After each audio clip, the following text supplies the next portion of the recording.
Imagina por un momento estar en medio del océano.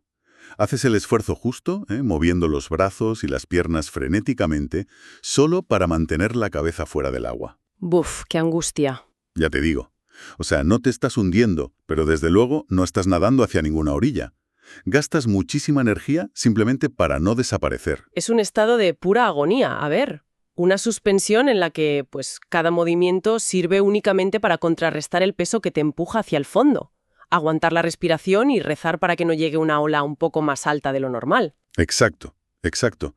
Y, sin embargo, en el mundo de los negocios hay un número que representa exactamente esta agonía y que, sorprendentemente, los equipos directivos celebran descorchando champán.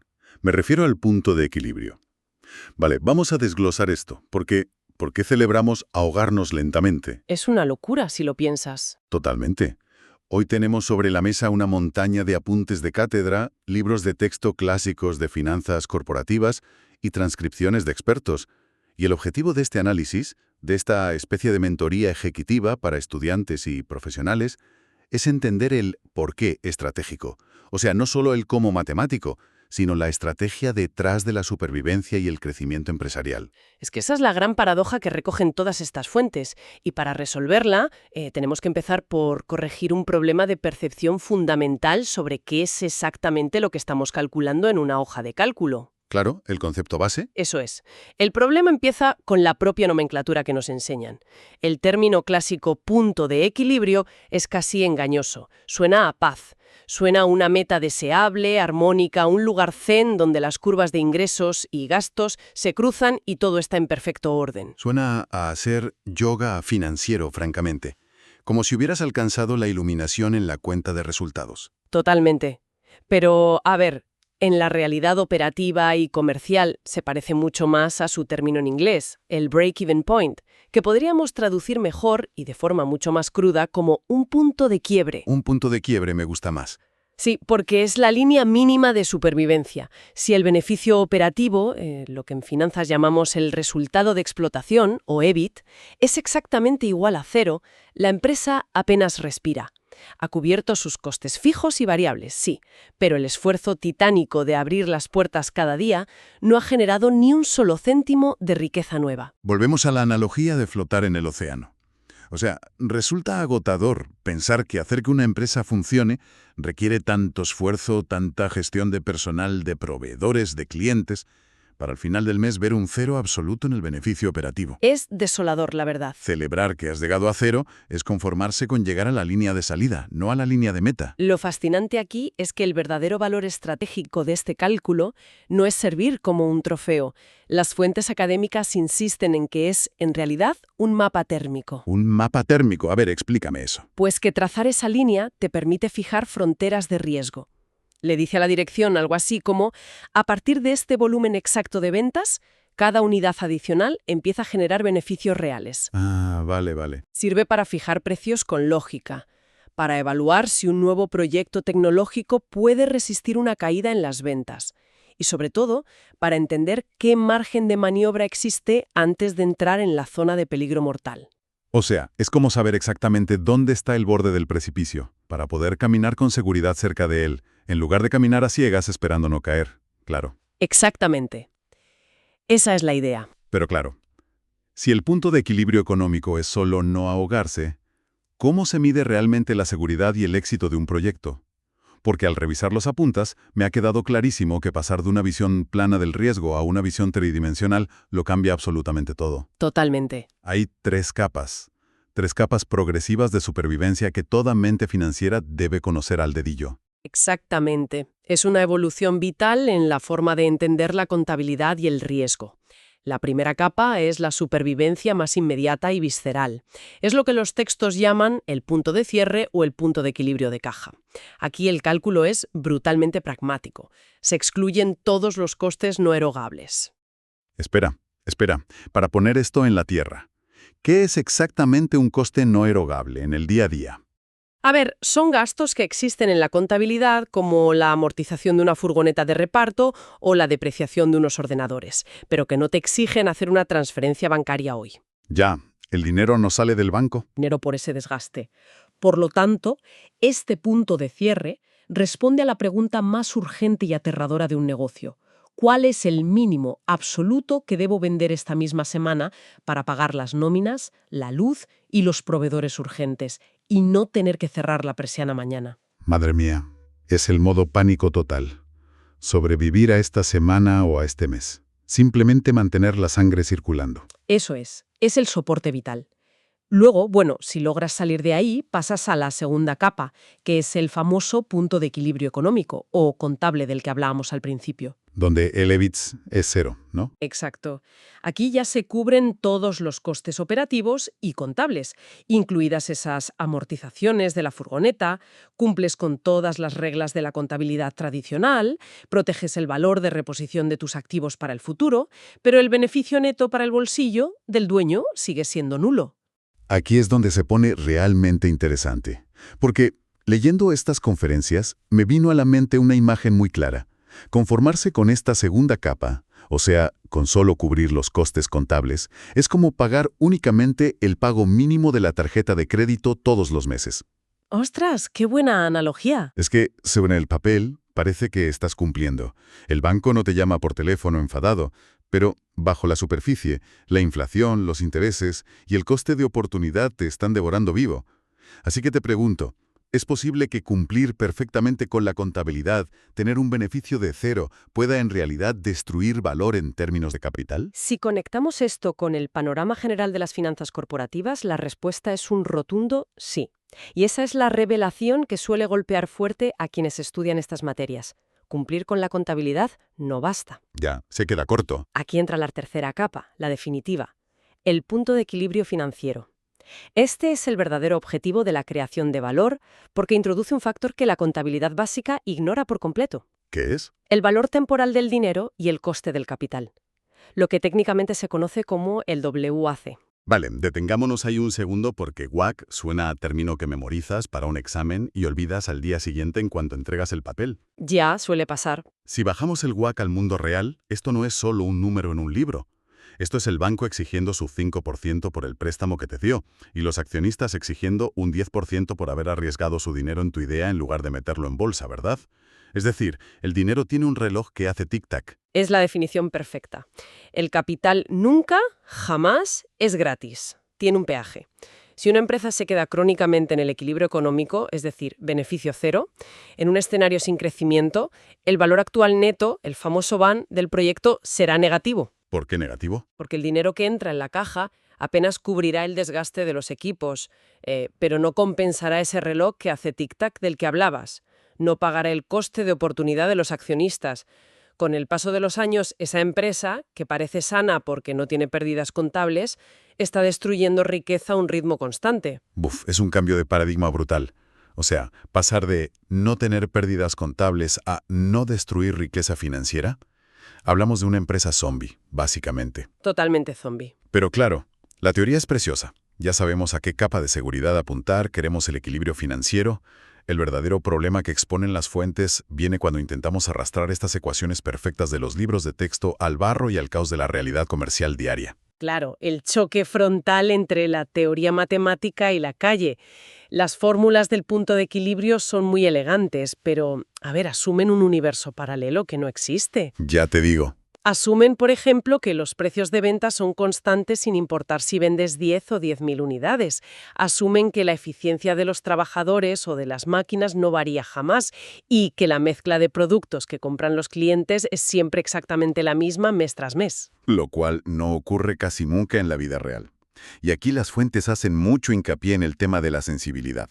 Analizan qué duele más frente al margen de seguridad cuando el mercado fluctúa. Exacto, la sensibilidad es clave. Y la teoría matemática en los apuntes afirma que una caída del 10% en el precio de venta al público es muchísimo más destructiva para la supervivencia de la empresa que un aumento del 10% en los costes variables, como la materia prima.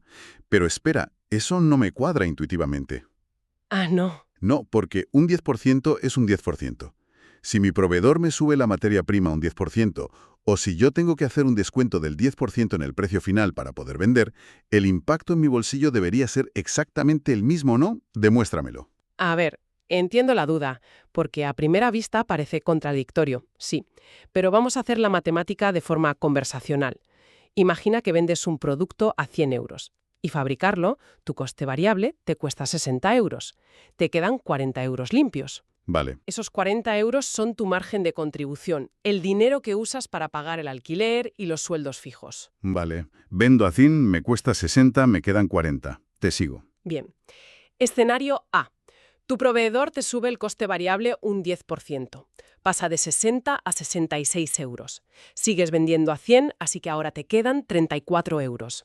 Tu margen ha bajado de 40 a 34. Es un golpe molesto, claro, pero retienes gran parte de tu rentabilidad. Ajá, sigo ganando 34. Ahora, escenario B. Mantienes tu coste en 60, pero el mercado te obliga a bajar tu precio de venta un 10%. Pasas de vender a 100 a vender a 90. Tu coste sigue siendo 60. Ahora tu margen es de solo 30 euros. ¡Ostras! De 40 he pasado a 30. He perdido una cuarta parte de mi margen de contribución, o sea, un 25%, simplemente por hacer un descuento del 10%. Exactamente. Matemáticamente el impacto es asimétrico porque el precio de venta es el 100% de la base sobre la que calculas todo. Si el precio de venta cae, ese golpe va directo, sin filtros, a amputar tu margen de contribución. Te quita directamente el oxígeno que usas para pagar la estructura. ¡Qué locura!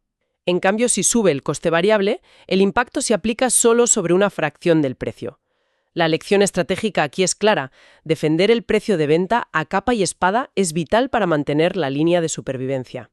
Bajar los precios es lo más peligroso que puede hacer un equipo directivo. Increíble ver cómo un mismo porcentaje destruye de forma tan diferente según donde golpee. Y luego está el otro gran problema del mundo real, la mezcla de productos. Ese es otro gran tema. Las fuentes ponen el ejemplo de un gran supermercado. Claro, si tienes que calcular el punto de equilibrio de las latas de sopa frente a los geles de ducha y los kilos de ternera, te vuelves completamente loco. Es imposible calcular unidades físicas en un negocio multimarca. Es impracticable. Imagina intentar decirle al gerente, para no quebrar hoy, debes vender exactamente 324 latas de sopa, 12 geles de ducha y 4 kilos de ternera. Es absurdo. La solución real que proponen las finanzas corporativas operativas es dejar de pensar en unidades físicas y empezar a pensar en pesos o, en euros de equilibrio. ¿Y cómo se traduce eso en el día a día del supermercado? En lugar de unidades, la dirección calcula un margen de contribución promedio ponderado.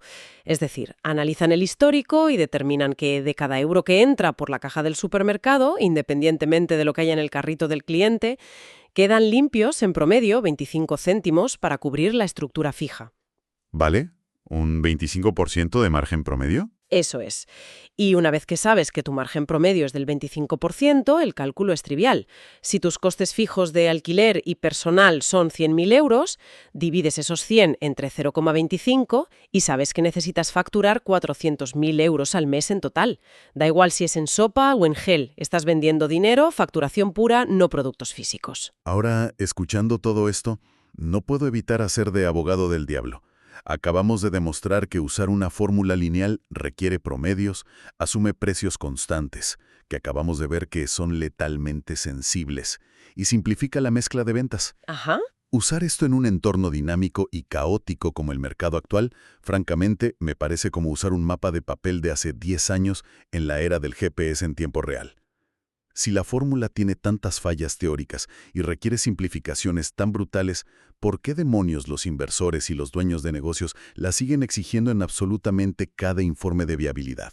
Esto plantea una pregunta importante sobre la psicología de la gestión y la velocidad de los negocios. La respuesta es que la perfección es enemiga de lo bueno. Ya, lo de siempre. A pesar de todas sus simplificaciones y defectos teóricos, esta métrica otorga una línea de flotación inmediata. Un director general no puede esperar al día 15 del mes siguiente, cuando el departamento contable cuadra hasta el último céntimo y cierra el balance para saber si la empresa estuvo ganando o perdiendo dinero la semana pasada. Claro, necesitas saberlo ya. El punto de equilibrio, aunque sea una aproximación basada en euros ponderados, permite tomar decisiones de supervivencia hoy. Saber que con 40 mesas ocupadas en el turno de cena, el restaurante ya no pierde dinero, es una regla heurística poderosísima. Es la brújula rápida para la trinchera. Vale, entiendo el pragmatismo. Es el instinto de supervivencia cuantificado. Pero claro, Si sobrevivir y alcanzar este equilibrio financiero es tan increíblemente agotador y requiere vigilar cada céntimo, me surge una duda mayor. ¿Por qué las empresas se complican la vida? ¿A qué te refieres? Me refiero a por qué alguien decide construir fábricas gigantescas, contratar equipos inmensos o pedir préstamos multimillonarios. ¿Por qué no mantenerse pequeños, con costes bajos y flexibles y evitar el riesgo de quebrar? Hemos hablado de no ahogarse, pero el verdadero juego en las finanzas corporativas no es flotar, es escalar. Y esa pregunta nos lleva al corazón de la creación de riqueza. Aquí es donde los costes fijos dejan de ser un lastre aterrador que te hunde y se transforman en la herramienta más potente del capitalismo. Pasamos al terreno del apalancamiento, el leverage. La famosa palanca. Este es, sin lugar a dudas, el motor del crecimiento acelerado. El apalancamiento ocurre cuando utilizamos cargas fijas para amplificar drásticamente los resultados de nuestro esfuerzo. Hay dos tipos principales, el operativo y el financiero. Empecemos por el apalancamiento operativo, el famoso GAO. En lugar de usar la típica empresa A y empresa B de los libros, pensemos en dos negocios reales. Imaginemos por un lado una fábrica de coches ultra robotizada. Han invertido millones en maquinaria. Sus costes fijos son colosales, pero fabricar un coche adicional apenas les cuesta unos pocos euros en chapa y electricidad, porque los robots ya están pagados. Costes fijos altísimos, costes variables mínimos. Perfecto, un caso extremo. Y por otro lado, imaginemos una agencia de marketing digital que solo trabaja con diseñadores freelance. No tienen oficinas, no tienen servidores propios. Sus costes fijos son prácticamente cero, pero si consiguen un cliente nuevo, tienen que contratar a un freelance nuevo. Sus costes variables crecen al mismo ritmo exacto que sus ventas. Ese contraste ilustra perfectamente el riesgo y la magia del apalancamiento operativo. A ver, si el mercado está estable y ambas empresas cubren sus gastos, todo bien. Pero imaginemos un ciclo de bonanza. De repente, la demanda del mercado aumenta y las ventas de ambas empresas suben un 10%. Vale, buenas noticias para las dos. Sí, pero fíjate, la agencia de marketing, la que no tiene costes fijos, verá un aumento muy modesto en su beneficio final. ¿Por qué? Porque por cada nuevo proyecto que entra, tiene que pagarle un nuevo freelance. Sus costes suben persiguiendo a sus ingresos. Claro, crecen, pero su margen de ganancia por unidad se mantiene plano. Pero la fábrica de coches es un cohete a reacción. Como ya ha cubierto todos los astronómicos costes fijos de sus robots con las ventas iniciales, el ingreso de cada coche adicional que venden ahora cae casi íntegramente en la caja de beneficios. Hagamos la matemática conversacional otra vez, porque esto es clave para entender el multiplicador. Venga, imagina que la fábrica tiene unos costes fijos de 100 millones y sus ventas le dejan 110 millones de margen. Su beneficio operativo es de 10 millones. De 100 a 110. Fácil, ¿ganan 10 millones? Ahora, sus ventas suben solo un 10%, pasan de 110 a 121 millones. ¿Qué pasa con sus costes fijos? Siguen siendo exactamente 100 millones. Los robots no cobran horas extras. Ya, claro. Así que su beneficio acaba de pasar de 10 millones a 21 millones. Ostras. Las ventas subieron solo un 10%, pero su beneficio acaba de dispararse un 110%. Acaban de duplicar sus ganancias con un esfuerzo de ventas mínimo. Ese es el poder multiplicador de la palanca. Exactamente. Los costes fijos actúan como un esteroide para los beneficios. Pero, y este es el gran pero de las finanzas, la espada tiene doble filo. ¿Qué pasa si viene una crisis y las ventas caen un 10%? La agencia de marketing digital, la que es flexible, pues simplemente deja de llamar a los freelance, reduce sus costes variables inmediatamente y aguanta el golpe con rasguños. Mientras que la fábrica de coches, al caer sus ventas un 10%, ve cómo sus beneficios se evaporan por completo y entra en pérdidas severas instantáneamente. Porque a los robots y al banco que los financió hay que pagarles millones sí o sí, vendas o no vendas coches. Sangran a una velocidad aterradora. Y justo mencionaste al banco, lo que nos lleva al segundo tipo de apalancamiento, que se suma a este, el apalancamiento financiero, o GAF. Aquí la carga fija ya no viene de la maquinaria pesada o el alquiler de la nave, sino de los intereses de la deuda. Es el arte de usar el dinero de otras personas para financiar tu propio crecimiento. Siempre y cuando la rentabilidad de lo que compras supere el coste de esa deuda. Si pides prestado para comprar una máquina que no rinde, es un suicidio. Esa es la condición de oro inquebrantable. A ver, Si el banco te presta dinero al 5% de interés fijo y tú inviertes ese dinero en tu fábrica de coches sacando una rentabilidad del 10%, estás usando el dinero del banco para hacerte rico tú. Estás amplificando la rentabilidad de tu capital propio, tu ROE. Pero de nuevo, esos intereses son una losa de cemento fija. Claro, el banco no perdona. Exacto. Si el mercado automovilístico se hunde y tus activos apenas rinden un 2%, tú le sigues debiendo ese 5% al banco cada mes. Y cuando combinas ambos, la fábrica robotizada pagada con deuda bancaria, tienes el apalancamiento total, un indicador que te muestra el riesgo y el potencial absoluto. Desde la primera unidad que vendes hasta el último céntimo que acaba en el bolsillo del accionista, todo está amplificado al máximo. Es una estructura diseñada para la hiperrentabilidad o para la quiebra absoluta. No hay término medio. Viendo todo esto de forma panorámica, la mejor forma de visualizarlo es volviendo a la física básica. Imagina la clásica palanca de Arquímedes. Tienes un palo muy largo apoyado en un punto. Ese palo tan largo te permite, con muy poco esfuerzo de tus brazos, mover una roca gigante. Ese brazo largo representa tus altos costes fijos. Consigues ganancias masivas moviendo apenas un 10% tus ventas. Ajá, así es. Pero, y aquí está el truco mortal que explica por qué caen los imperios corporativos, si esa roca resbala y cae de golpe sobre el palo, la enorme longitud de esa misma palanca te va a catapultar violentamente hacia el abismo. Te destroza.